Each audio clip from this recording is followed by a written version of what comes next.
Hey there, Internet. Welcome to your favorite Facebook Live addiction down here in a bunker in Cambodia.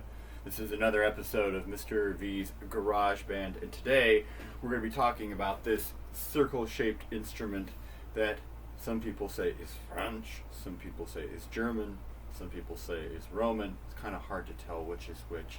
But first, I have to tell you a little bit of a story.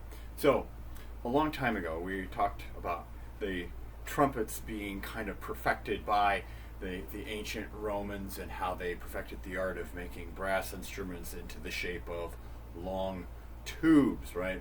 One of the early words for a trumpet was a tuba. We get our English word tube from them. Well, they also figured out how to make this big circle-shaped thing that would kind of either wrap around you, or you could have a small hand-held version called a cornu, right? Now, quick history, a quick little language lesson. If anybody ever asks you what language did the ancient Romans speak, don't say Roman. The Romans did not speak Roman. They spoke Latin. And the closest thing we have left to Old Classical Latin is Common Italian, or vernacular Italian. They changed the ends of some of the words, added the definite and indefinite article in there, and a couple of other things, but it's really, really, really close. If you think of Italian as being Latin's daughter, it's the daughter that looks exactly like her mom, right? For all you fine young ladies out there, how many of you have ever experienced somebody saying, "Oh, you look just like your mom"? Well, that's kind of what Italian is to Latin, all right? So, they took the word cornu and changed it to corno, right? And they just changed the U at the end to the O. It means the same thing, this strange circle-shaped instrument that you would blow into. It goes, we translate that word into English as horn, right? And of course with English, if we want to make something plural, we add S, ES, or IES too. So we, instead of a horn, we would have horns, right? In Italian, what they'll do is they'll take that last vowel sound and change it to the letter I. Now, I in Italian makes an E sound, so we go from corno to corni. And that is how you would say horns, or multiple horns, in Italian. So, bad band director joke incoming here. What kind of horn drives a band director crazy? Corny, corny. I'm sorry, it was bad. So, we're going to talk a little bit about this instrument today. As you can see, it's a member of the brass family. It does have those three strange buttons, but they're a little different. And it does have a mouthpiece here at the end, but it's a little different. So we'll talk a little bit about those. We'll give you guys the opportunity to do some more of that cool buzzing again, and then we'll demonstrate it for you, and then we'll get out of here for today. So first of all, most people, misinformedly so, refer to this as a French horn, right? There's actually nothing French about it. Like I said, it's descended from that old Latin cornu, but then it was adapted and augmented by the Germans.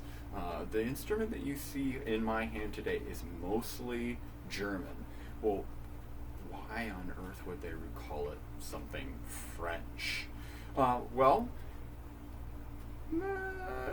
Prior to the addition of these cool little helper cheat valves, there were these cool little swirl sections of pipe, and they were, if you wanted to be able to change the notes on a horn, you actually had to pull these sections of pipe out and put different sections of pipe in. And you'll notice that they're curled around, and someone once said that they look kind of like French architecture. big, lacy, curly twirlies, think fleur-de-lis and so on and so forth. And the name kind of stuck.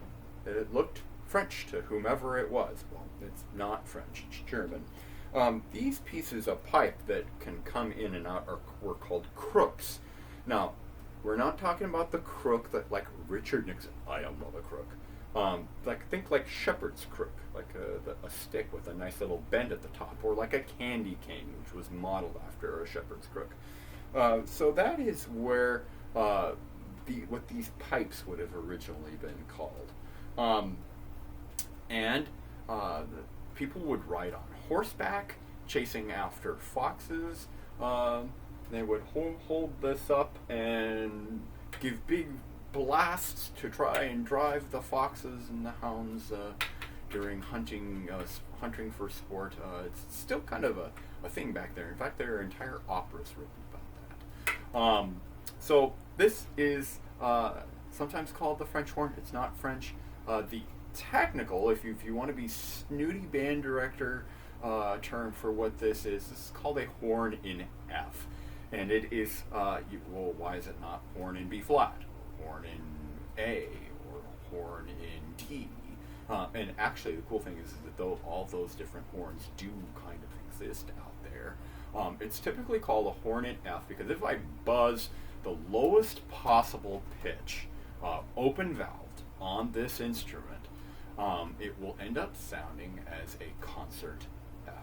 Now, I don't have the French horn chops to do that today, but I will play something for you, I promise. Just not that lowest pitch, because then you gotta basically have to do like what amounts to like a horse shiver into this tiny little Venus flytrap, and that's just not going to happen today. Speaking of the mouthpiece, let's talk a little bit about it, because as you can see. It's got a shank on it, just like the trumpet mouthpiece did, but the shape is considerably different. And just for funsies, I actually have the trumpet mouthpiece handy. A little bit different, huh?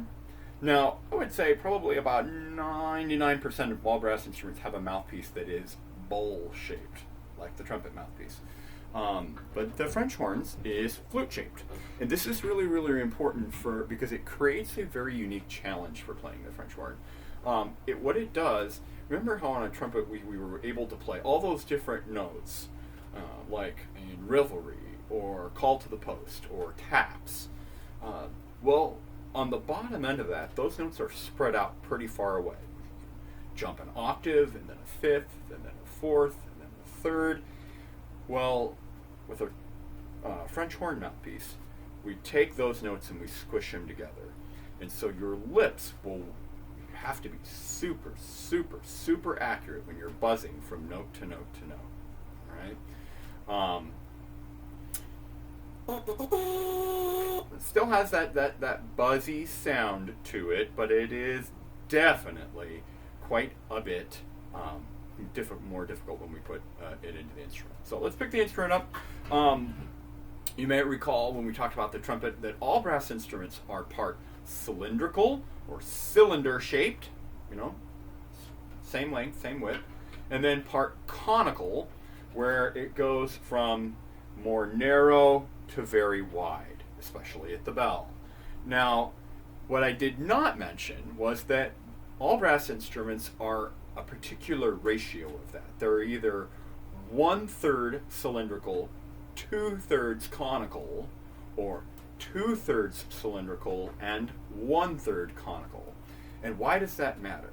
Because it changes the way that we perceive the sound of that instrument. A trumpet, I'm going to take a look here, is mostly cylindrical, mostly pretty straight tubing. Right? You can see here, pretty straight right across the lead pipe. Really about the one spot where it does look like it's very conical is right about here. It starts to widen out all the way to the bell. Right? So the trumpet is 2/3 cylinder, 1/3 cone. Okay, 2/3 cylindrical, 1/3 conical. Well, the French horn is exactly opposite. It's 2/3 conical and 1/3 cylindrical. And what that does, whereas a trumpet is a very, very bright, direct, in-your-face sound, kind of like a laser cutting through, the conical brass instruments, like a French horn, have a more mellow, calmed, even a more veiled sound. And that's really, really important. When we understanding that that different sound is a challenge for composers, you can give the French horns the melody, but if you really want them to come out, you have to have them do different things. You have to either get that horn up or do different things, right? It's not quite so easy. Now remember, all brass instruments, sound comes right from the bell. So we have to make sure that we're taking care of how we're going to get this sound going forward, because when you play the French horn, the bell actually points backwards. It's a little bit of a unique challenge. All right? Also, this is my left hand. And it is the one instrument, or one brass instrument, that you play with your left hand on the valves, as opposed to the right hand. If I was playing trumpet, right hand would be up there, tuba, trombone, even on trombone, your right hand's on the slide. French horn is the only one you play left-handed, and that is because your right hand goes in the bell. Wait a minute, that's crazy. Your bell points backwards and you're sticking your hand in it. How on earth are you going to be able to hear this? Well, we'll get to that in a second. So let's